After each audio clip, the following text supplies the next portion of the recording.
खबरों की खबर में आपका स्वागत है। मैं हूं तृप्ति। लगता है नवाब मलिक के बुरे दिन शुरू हो चुके हैं।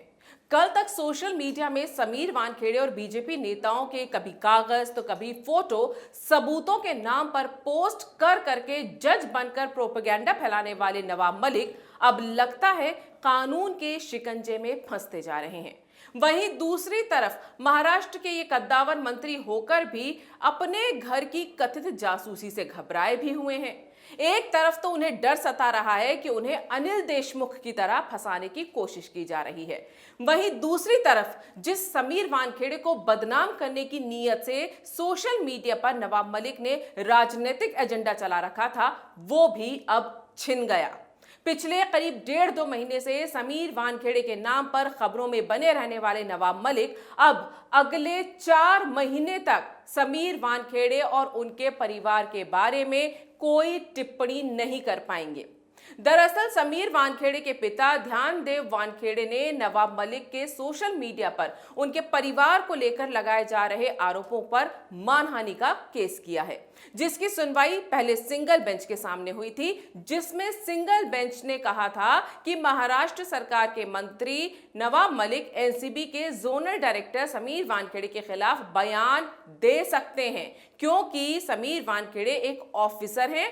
ये फैसला देते हुए सिंगल बेंच के जस्टिस जामदार ने मलिक से सोशल मीडिया पोस्ट डालने या वानखेड़े के खिलाफ बोलने से पहले सिर्फ सभी चीजें पुष्ट करने के लिए कहा था, यानी वेरीफाई करने के लिए कहा था। समीर वानखेड़े के पिता इसी फैसले के खिलाफ बॉम्बे हाई कोर्ट की डबल बेंच के पास गए थे। आज बॉम्बे हाई कोर्ट में डबल बेंच ने सिंगल बेंच के इसी आदेश को निरस्त कर दिया है। याचिका पर पिछली सुनवाई के दौरान कोर्ट ने नवाब मलिक को जमकर लताड़ भी लगाई थी और कहा था कि नवाब मलिक कैसी पब्लिसिटी चाहते हैं, क्या एक मंत्री को इस तरह की बयानबाजी करना शोभा देता है। हालांकि ये सवाल तो आम लोगों के मन में भी उठ रहे थे, लेकिन कोर्ट के ये कहने के बाद नवाब मलिक ने यह कहा था कि वो खुद 9 दिसंबर तक समीर वानखेड़े के खिलाफ कोई टिप्पणी नहीं करेंगे। अब मुंबई हाई कोर्ट ने कहा है कि मानहानि केस की अगली सुनवाई 28 मार्च को है और तब तक नवाब मलिक समीर वानखेड़े के खिलाफ किसी भी तरह का सार्वजनिक बयान नहीं दे सकते। इधर समीर वानखेड़े के मामले में कोर्ट ने नवाब मलिक की बोलती बंद की। उधर आर्यन केस में बीजेपी नेता मोहित कंबोज पर बयानबाजी करना भी उन्हें अब महंगा पड़ रहा है। मोहित कंबोज ने भी नवाब मलिक पर मानहानि का दावा ठोक दिया था, जिसमें गिरफ्तारी से बचने के लिए नवाब मलिक को मझगांव मजिस्ट्रेट की अदालत में 15,000 के मुचलके पर अग्रिम जमानत लेनी पड़ गई। अब शायद नवाब मलिक को समझ में आ रहा होगा कि सोशल मीडिया में तथाकथित सबूतों के नाम पर नैरेटिव तो गढ़ा जा सकता है, लेकिन कानून के सामने सबूत, तथ्य और तर्कों को ही पेश करना पड़ता है, नहीं तो मंत्री हो या फिर संतरी, सब पर कानूनी कार्रवाई की जा सकती है। अब सवाल यह है कि नवाब मलिक ने कोर्ट के इस फैसले के आने के पहले ही समीर वानखेड़े के खिलाफ सार्वजनिक तौर पर टिप्पणी ना करने की बात क्यों कही थी, वो भी 9 दिसंबर तक के लिए। कौन सा डर है जो महाराष्ट्र सरकार के इन मंत्री जी को सताने लगा है? दूसरों की जासूसी करने वाले नवाब मलिक को क्यों ये डर लग रहा है कि कोई उनकी और उनके परिवार की जासूसी कर रहा है? क्या ये डर सिर्फ खुद के फंसने का है, या फिर जिस सत्ता के दम पर वो समीर वानखेड़े जैसे अधिकारी के खिलाफ मोर्चा खोले हुए थे, वो सत्ता छिनने का डर सता रहा है? क्या नवाब मलिक को एहसास हो रहा है कि महाराष्ट्र की राजनीति में आने वाले दिनों में भूचाल आने वाला है? क्या उन्हें यह डर सता रहा है कि जिन शरद पवार को उद्धव सरकार का रिमोट कंट्रोल कहा जाता है, वो अनिल देशमुख की तरह उन्हें भी नहीं बचा पाएंगे? इन सवालों के उठने की काफी बड़ी वजह भी हैं। दरअसल 2 दिन पहले ही नवाब मलिक ने कहा कि पूर्व गृह मंत्री अनिल देशमुख की तरह उन्हें भी फंसाने की साजिश शुरू हो गई है। उन्होंने ये भी कहा था कि मेरा पीछा पिछले कई दिनों से कुछ लोग कर रहे हैं और मैं जल्द इसकी शिकायत मुंबई के पुलिस कमिश्नर और देश के गृह मंत्री अमित शाह से करूंगा। मलिक ने यह भी कहा था कि कुछ लोग मेरे घर और परिवार की डिटेल्स निकाल रहे हैं। मैंने सोशल मीडिया पर 2 लोगों की तस्वीर भी डाली है। जब मैं दुबई में था तो 2 लोगों ने मेरे घर और स्कूल पर रेकी की है और पिछले हफ्ते मेरे पोते के स्कूल के पास से फोटो निकालते हुए कुछ लोगों ने मिलकर इन्हें पकड़ा था। और उन्होंने ये भी कहा कि जो 2 लोग थे उनमें से एक तो 2 महीने से मेरे खिलाफ ट्विटर और कू हैंडल पर लिख रहा था। अब ये वो नवाब मलिक बोल रहे हैं जो खुद तो दूसरों के खिलाफ ट्विटर पर लगातार लिख रहे हैं और जो खुद दूसरों की जासूसी कर रहे हैं। अब उन्हें अपनी जासूसी का डर सता रहा है।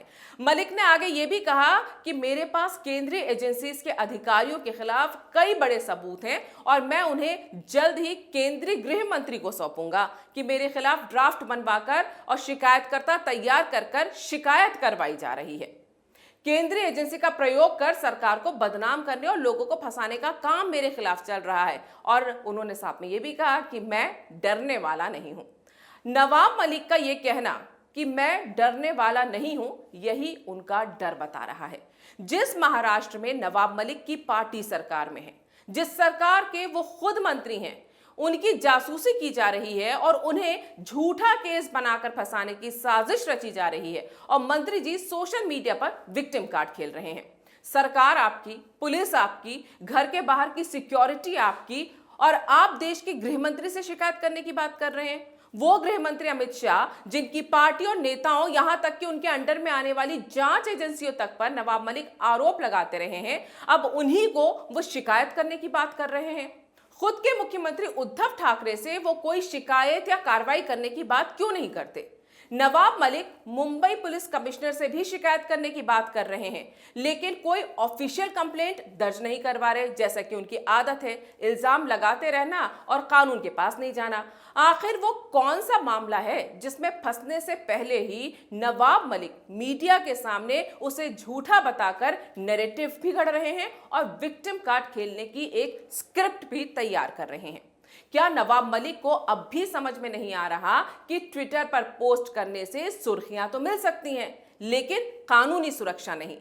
क्या यह मान लिया जाए कि नवाब मलिक की पार्टी एनसीपी के गृह मंत्री अनिल देशमुख की गिरफ्तारी के बाद उनका उद्धव सरकार पर से भरोसा उठ गया है? यहां यह नहीं भूलना चाहिए कि उद्धव सरकार के बारे में कहा जाता है कि शरद पवार के हाथ में ही उनका रिमोट कंट्रोल है।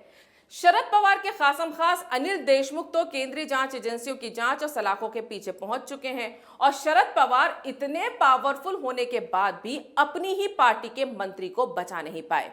ऐसे में नवाब मलिक का केंद्रीय एजेंसियों से खौफ खाना और उनकी शिकायत की बात अमित शाह से करना साफ इशारा करता है कि वो किसी बड़े मामले में फंस रहे हैं और अनिल देशमुख के हाल देखने के बाद बचने के रास्ते भी उन्हें कम ही नजर आ रहे हैं।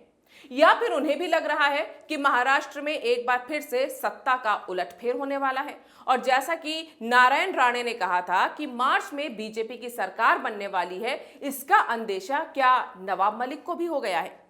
वहीं शरद पवार का प्रिय नेता अनिल देशमुख ईडी की गिरफ्त में है। 100 करोड़ उगाही का मामला भी चल रहा है। ऐसे में खबर है कि महाराष्ट्र के गृह मंत्री की कुर्सी गंवाकर जेल पहुंचे अनिल देशमुख के मुख से कई बड़े नामों के निकलने का डर भी एनसीपी सुप्रीमो शरद पवार को सता रहा है, क्योंकि इसकी आंच सीधे शरद पवार तक भी पहुंच सकती है। इस दौरान हुई राजनीतिक गहमागहमी भी कई संकेत देती है। 2 दिन पहले ही शरद पवार अपनी सारी मीटिंग्स रद्द करके दिल्ली पहुंचे थे। साथ में उनके खासम खास प्रफुल्ल पटेल भी थे।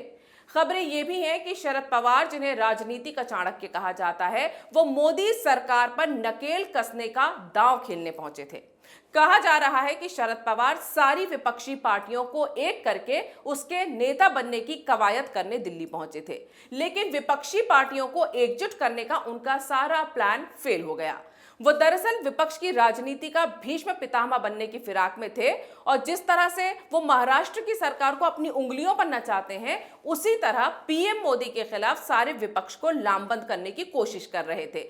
सरकार से डील करने की एक योजना बना रहे थे, लेकिन इसके लिए यह जरूरी था कि विपक्ष की सारी पार्टियां एक छत के नीचे आ जाएं। शरद पवार की रणनीति तो सही थी, लेकिन ममता बनर्जी की वजह से इनके मंसूबों पर पानी फिर गया। ममता और कांग्रेस के बीच पहले मनमुटाव, फिर झगड़ा और अब तो दोनों एक दूसरे के दुश्मन बन गए हैं। गोवा और मेघालय में ममता ने कांग्रेस के 2 फाड़ कर दिए, इसलिए विपक्ष में ना तो एकता बन पाई और ना ही शरद पवार की दाल गल पाई। इसलिए जो डर, जो खतरा पहले से बना था, उसमें कोई बदलाव नहीं हुआ। केंद्रीय एजेंसियां महाराष्ट्र में भ्रष्टाचारियों के खिलाफ ताबड़तोड़ एक्शन ले रही हैं। यही वजह है कि नवाब मलिक डरे हुए हैं। अब राजनीति है तो कयास तो लगेंगे ही, लेकिन जो साफ दिख रहा है वो ये कि आने वाले दिनों में महाराष्ट्र में बड़ा उलटफेर होने वाला है, जिसकी सुगबुगाहट नवाब मलिक की समीर वानखेड़े पर खामोशी और खुद को किसी झूठे मामले में फंसाने की चीख चिल्लाहट से साफ नजर आ रही है। अगर आपको ये वीडियो पसंद आया है तो इसे लाइक करें, शेयर करें और कैपिटल टीवी को सब्सक्राइब करें।